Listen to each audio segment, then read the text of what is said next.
Good morning or evening, as the case may be. I just want to show you an update and to explain a bit on the website. When you go into the library reference and drill down to a particular bacteria, you will see that it is now broken down by source of samples. Ubiome encourage people to do nose, guts, etc.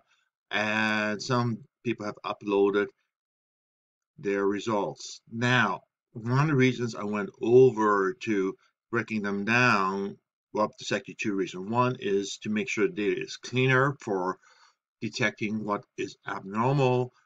And the second thing is the mouth bacteria has been implicated for Alzheimer's, for chronic fatigue syndrome, and suspect more conditions. So the usual gut sample is very important, but the mouth sample may become important, especially if we get a large number of people donating samples. Okay, so what we have here is the results. Now, I have decomposed the quantiles into 16 quantiles, and a couple of reasons for that. The first reason is that if I go up here and look at the 94th percentile, it means that I can follow the typical pattern which is seen on medical tests, which is the reading in the top 5%, in which case it's deemed to be suspect or abnormal. But I even do one better. I actually identify what the actual outlier level is, which is a more advanced statistical technique, and it means that anything of this value or higher is something which is a significant concern. Um, Now, we should take a look carefully at a couple of oddities. One is people love working from averages.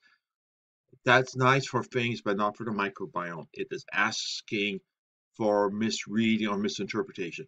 Take a look at gut bacteria for this very old friend Bifidobacterium. The medium, that is a number which half the people have more of or half the people have less of, is a bit over 5,000. But if you take a look at the average of all 691 samples, it's 21,000. That's 4 times higher. And the whys is quite clear.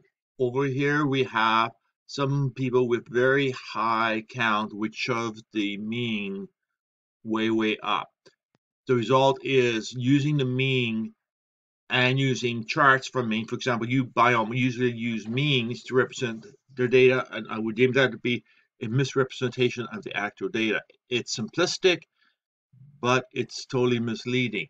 For example, the mean here is 21,000, and before you get there, only the top 20% of people have 21,000, which means if you use the mean, 80% of people would think they have below typical levels. In reality, they don't. The medium is where half the people have more and half the people have less. So we have broken down by nose, gut, mouth, and whatever other sites were uploaded to it. That's it. Just sort of updating the breakdown so you can see much better where you lie within about 6% in terms of other readings.